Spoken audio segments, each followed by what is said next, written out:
Hello, this is TSS Funny, Department of ECE, BVC Engineering College, Vadalrevu. Now I am going to present the concept of programmable interrupt controller 8259.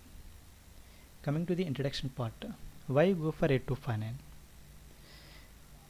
Means in small systems, number of devices interrupting the CPU will be less.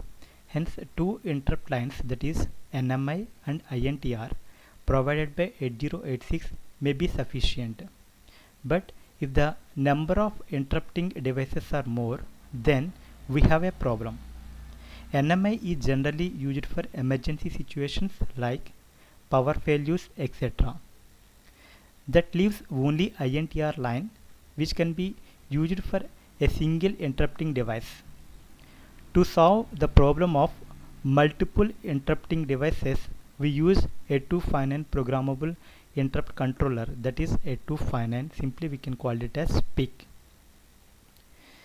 This adds 8 more priority encoded interrupt to 8086. The 8 interrupts will be input to 8259 and output of 8259 will be connected to INTR pin of 8086. Moreover, this controller can be expanded further to accept 64 interrupts. It requires one master 8259 and 8 slaves 8259 for this purpose. And coming to the features of 8259, Intel 8259, it is designed for both 8085 and 8086 microprocessor. It can be programmed either in level triggered or edge triggered interrupt level. We can mask individual bits of interrupt request register. We can increase interrupt handling capability up to 64 by cascading the 8259 PIC. And last one, clock cycle is not required. Okay, these are the features of 8259. And this is the complete block diagram of 8259. This complete block diagram can be divided into 8 functional blocks, that is data bus buffer, a read write control logic, cascade buffer, control logic, in service register, priority resolver, interrupt request register and interrupt mask register. And we will see one by one. First one, data bus buffer. What is the purpose of this data bus buffer? This is 8-bit bidirectional tri-state buffer and is connected to system bus of 8086.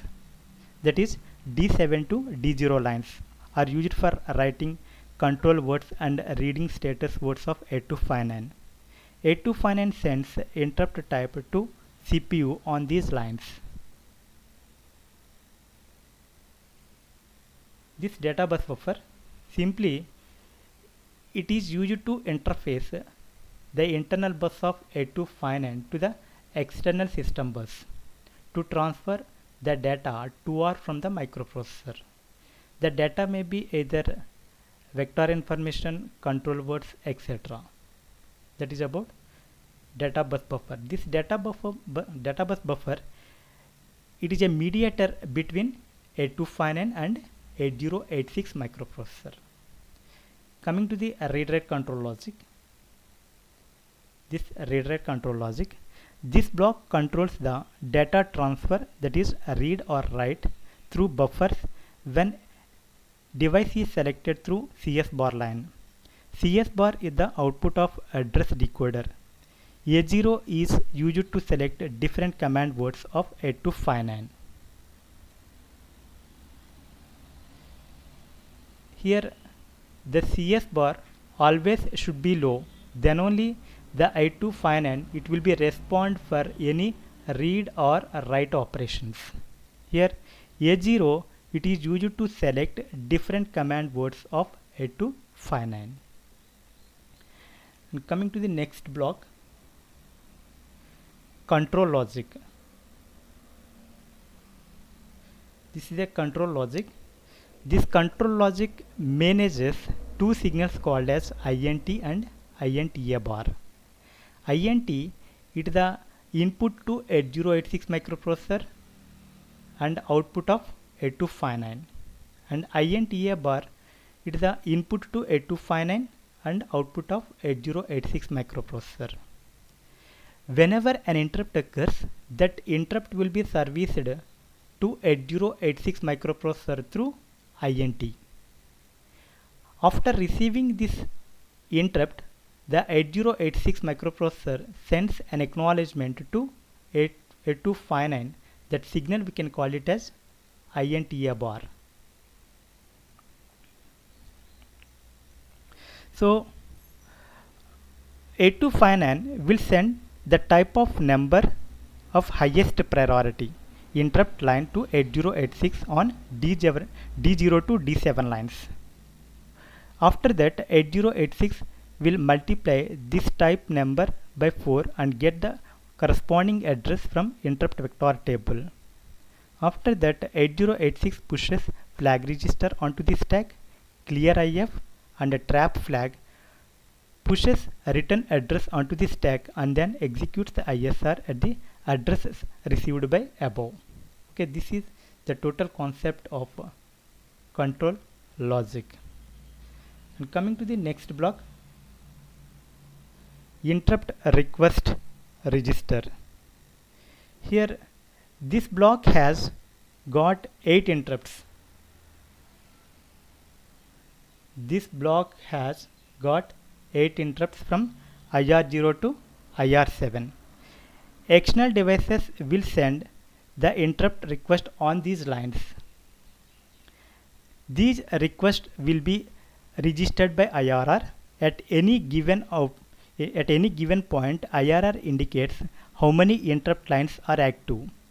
Each bit corresponds to one interrupt. IRR is an 8-bit register. Okay, that is about interrupt request register. Coming to the in-service register. In-service register. This stores all the interrupt requests those are being ready to serve. That is, ISR keeps a track of requests being serviced. And coming to the next block, interrupt mask register.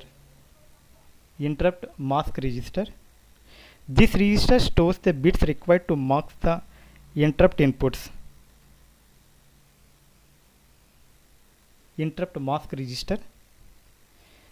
This register stores the bits required to mask the interrupt inputs, and IMR operates on IRR at the direction of the priority resolver.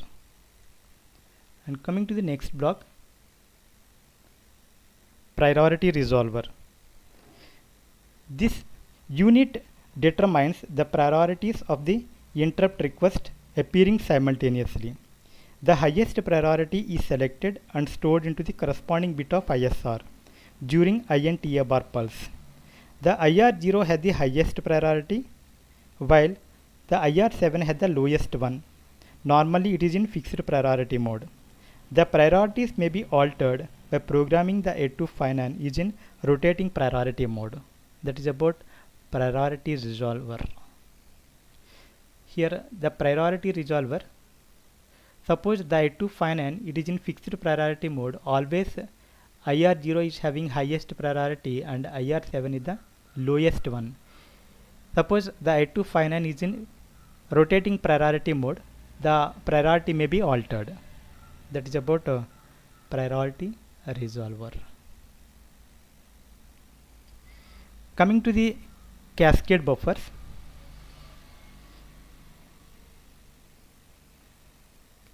Cascade buffers. This is about cascade buffers. Expand. Suppose if you want to expand further to accept 64 interrupts, it requires one master 8259 and 8 slaves 8259 for this purpose. At that time we are using these lines, that is CAS0, CAS1 and CAS2. This block provides the interface between master 8259 and slave 8259.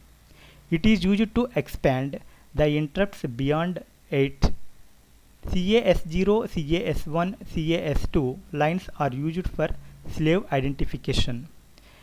Here SP bar by EN bar signal is used to identify 8259 as a master or slave. If it is higher, SP bar by EN bar, it is higher than 8259 is in master. If it is low, 8259 is in slave mode. So this is the total concept of 8259. I hope you understood the concept of programmable interrupt controller. Thank you.